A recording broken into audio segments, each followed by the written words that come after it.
21শে মে ১৯৯১ ভারতের প্রাক্তন প্রধানমন্ত্রী রাজীব গান্ধী নির্বাচনী প্রচারের জন্য যাচ্ছিলেন মাদ্রাজের দিকে। তিনি তখন ভাবতেও পারেননি যে এটাই তার জীবনের শেষ যাত্রা হতে চলেছে। চলুন আজ আমরা ফিরে যাই সেই দুর্ভাগ্যজনক দিনের ঘটনায় আর তারপরের সেই রুদ্ধশ্বাস ৯০ দিনের তদন্তের গভীরে। ঘটনার শুরুটা হয় সেদিন সন্ধ্যা ৬টায়। বিশাখাপত্তনমে রাজীব গান্ধীর হেলিকপ্টারে হঠাৎই একটা প্রযুক্তিগত সমস্যা দেখা দিল। তিনি তো হতাশ হয়ে গেস্ট হাউসের দিকে রওনাও দিয়েছিলেন, কিন্তু মাঝপথেই খবর এলো হেলিকপ্টার ঠিক হয়ে গেছে। তিনি এতটাই তাড়াহুড়ো করে এয়ারপোর্টে ফিরে গেলেন যে তার ব্যক্তিগত নিরাপত্তা প্রধানও পেছনে পড়ে রইলেন। এরপর রাত ৮:৩০টায় মাদ্রাজে পৌঁছেই ছুটলেন শ্রীপেরুম্বুদুরের সমাবেশের দিকে। রাত ১০টা বেজে ১০ মিনিটে তিনি যখন হাজার হাজার সমর্থকের ভিড় ঠেলে মঞ্চের দিকে এগোচ্ছেন, ঠিক তখনই ১০টা বেজে ১৯ মিনিটে একটা ভয়াবহ বিস্ফোরণ সবকিছু থামিয়ে দিল। আসলে এই বিস্ফোরণটা শুধু একজন রাজনৈতিক নেতার উপর হামলা ছিল না, এটা ছিল একটা স্বপ্নের উপর আঘাত। রাজীব গান্ধী নিজে যেমনটা বলতেন, তিনি এমন এক ভারতের স্বপ্ন দেখতেন যা সারা বিশ্বে মানবজাতির সেবায় নেতৃত্ব দেবে। এই হত্যাকাণ্ডটা ছিল সেই স্বপ্নের উপরই এক বিরাট আঘাত। পরদিন সকালে খবরের কাগজে এই মর্মান্তিক খবরটা পড়ে গোটা দেশ যেন স্তব্ধ হয়ে গেল। প্রধানমন্ত্রী থেকে শুরু করে দেশের সেরা গোয়েন্দা সংস্থা কেউই ঠিক বুঝে উঠতে পারছিল না যে কারা বা কেনই হামলাটা চালালো। তদন্ত তো শুরু হলো, কিন্তু শুরুতেই তা ছিল সম্পূর্ণ অন্ধকারে ঢাকা। তখন সবার মনে একটাই প্রশ্ন ঘুরপাক খাচ্ছিল, দেশের প্রাক্তন প্রধানমন্ত্রীকে কে হত্যা করল আর কিভাবেই বা করল? কোনো ক্লু নেই, কোনো প্রমাণ নেই। উত্তরটা কোথায়? দেখুন, এই মামলাটা ভারতের ইতিহাসে অন্য বড়সড় হত্যাকাণ্ডগুলো থেকে একদমই আলাদা ছিল। মহাত্মা গান্ধী বা ইন্দিরা গান্ধীর ক্ষেত্রে হত্যাকারীদের ঘটনাস্থলেই ধরা গিয়েছিল, কিন্তু এখানে বিস্ফোরণের তীব্রতায় সব প্রমাণই প্রায় উড়ে গিয়েছিল। যে হামলাকারী সে নিজেও মারা গেছে, ফলে তার পরিচয়ও জানা নেই। কোনো প্রত্যক্ষদর্শী নেই, কোনো সূত্রও নেই।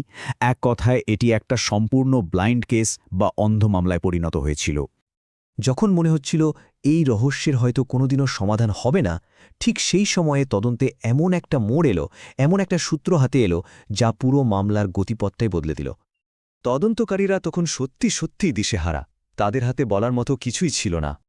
কিন্তু কে জানত সেই ভয়াবহ ধ্বংসস্তূপের মধ্যেই লুকিয়ে ছিল রহস্যের চাবিকাঠি। হ্যাঁ, একটা ক্যামেরা। ভাবা যায় এই সামান্য একটা জিনিসই হয়ে উঠল পুরো তদন্তের মূল সুতো। ক্যামেরাটা ছিল হরিবাবু নামের একজন স্থানীয় ফটোগ্রাফারের, যিনি নিজেও ওই বিস্ফোরণে মারা যান। কিন্তু তার ক্যামেরার ফিল্ম ডেভেলপ করার পর যা পাওয়া গেল তা ছিল অবিশ্বাস্য। একটা ছবিতে দেখা গেল চশমা পরা এক মহিলা কমলা সবুজ সালোয়ার কামিজ পরে চন্দনের মালা হাতে দাঁড়িয়ে আছে।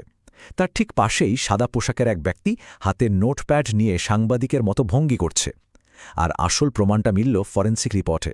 বোমার তারের সঙ্গে সবুজ আর কমলা রঙের সুতো পাওয়া গেল, অর্থাৎ ছবির ওই মহিলাই ছিলেন মানব বোমা। এই ছবিগুলো হাতে আসার পর তদন্তকারীরা প্রথমবার আত্মাতেইদের মুখ দেখতে পেল। এবার তাদের আসল কাজটা শুরু হল, এদের পরিচয় জানা এবং এদের পেছনের সংগঠনকে খুঁজে বের করা। চলুন দেখি এই ছবির সূত্র ধরে তদন্তকারীরা কিভাবে এলটিটিই পর্যন্ত পৌঁছাল। এলটিটিই অর্থাৎ লিবারেশন টাইগার্স অফ তামিল ইলম ছিল শ্রীলঙ্কার একটা জঙ্গি সংগঠন। শ্রীলঙ্কায় তামিল সংখ্যালঘুদের ওপর যে বৈষম্য চলছিল তার বিরুদ্ধেই তার একটা স্বাধীন রাষ্ট্র গঠনের জন্য সশস্ত্র লড়াই শুরু করেছিল। শ্রীলঙ্কার এই গৃহযুদ্ধের মূল কারণটা ছিল জাতিগত বিভেদ। পাবন, দেশের প্রায় ৭৫% সিংহলী জনগোষ্ঠীর মধ্যে মাত্র ১১% তামিল ছিল সংখ্যালঘু, আর এই বিভেদই কিন্তু বহু বছরের রক্তক্ষয়ী সংঘাতের জন্ম দিয়েছিল। কিন্তু প্রশ্ন হল, এলটিটিই কেন রাজীব গান্ধীকে হত্যা করতে চাইবে? কারণটা ছিল প্রতিশোধ।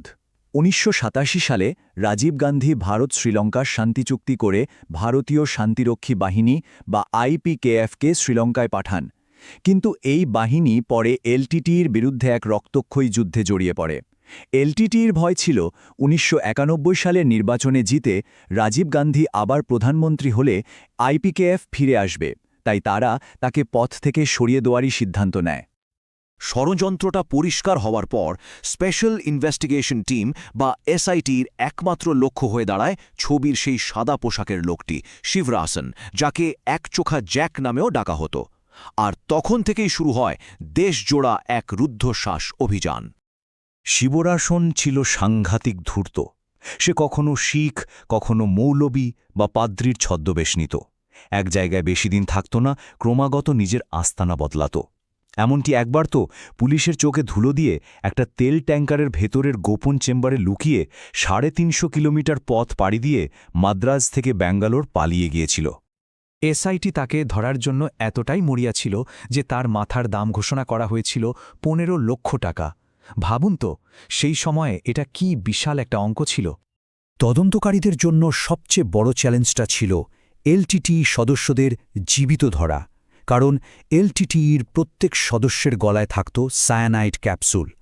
ধরা পড়ার আগেই তারা সেটা খেয়ে নিত, যাতে সংগঠনের কোনো গোপন তথ্য ফাঁস না হয়ে যায়। তাই ন্যাশনাল সিকিউরিটি গার্ড বা এনএসজি কমান্ডোদের লক্ষ্য ছিল একটাই, জঙ্গিদের আত্মহত্যা করার সুযোগ দেওয়ার আগেই তাদের কাবু করা। অবশেষে দীর্ঘ 90 দিনের চেষ্টার পর 1991 সালের আগস্ট মাসে এসআইটি খবর পায় যে শিবরাসন ব্যাঙ্গালোরের একটা বাড়িতে লুকিয়ে আছে। তদন্তের সেই নির্ণায়ক মুহূর্তটা এসে গিয়েছিল। কিন্তু এখানেই ভারতের আমলাতন্ত্রের এক বিরাট ব্যর্থতা সামনে আসে। বাড়িটা ঘিরে ফেলার পরেও এসআইটি, স্থানীয় পুলিশ আর দিল্লির কর্মকর্তাদের মধ্যে সমন্বয়ের অভাবে অভিযান শুরুই করা গেল না।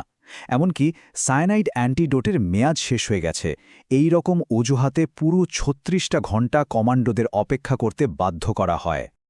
এই মারাত্মক বিলম্বের পর যা হওয়ার ঠিক তাই হল। 90 দিনের রুদ্ধশ্বাস তদন্তের সমাপ্তি তো ঘটল, কিন্তু জন্ম নিল অনেক নতুন প্রশ্নের, অনেক নতুন সন্দেহের। 36 ঘণ্টা পর কমান্ডোরা যখন বাড়ির ভেতরে ঢোকে, তারা শিবরাসন আর তার সঙ্গীদের মৃতদেহ দেখতে পায়। সবাই সায়ানাইড খেয়ে আত্মহত্যা করেছিল। যদিও এই মামলায় পরে 26 জনকে দোষী সাব্যস্ত করে মৃত্যুদণ্ড দেয়া হয়, কিন্তু সুপ্রিম কোর্টে তাদের মধ্যে 19 জনই খালাস পেয়ে যায়। বাকি 7 জনের মৃত্যুদণ্ড পরে যাবজ্জীবন কারাদণ্ডে বদল দেয়া হয়। এই হত্যাকাণ্ডের প্রভাব ছিল সুদূর প্রসারী, যা ভারতীয় রাজনীতির গতিপথটাই চিরদিনের জন্য বদলে দেয়। বলা যেতে পারে এই ঘটনায় কংগ্রেস দলের একচ্ছত্র আধিপত্যের যুগের অবসানের সূচনা করেছিল। 1991 সালের নির্বাচনে সহানুভূতির ভোটে জিতেও কংগ্রেস আর কখনো একা সরকার গড়ার মতো সংখ্যাগরিষ্ঠতা পায়নি। 90 দিনের অভিযানে মূল চক্রী মারা গেল, বিচারও হল, কিন্তু শিবরাসেনের মৃত্যুর সাথে সাথে আসল সত্যিটা কি চিরদিনের মতো হারিয়ে গেল? এর পিছনে কি আরও বড় কোনো ষড়যন্ত্র ছিল? এই প্রশ্নগুলোর উত্তর আজও অমীমাংসিত।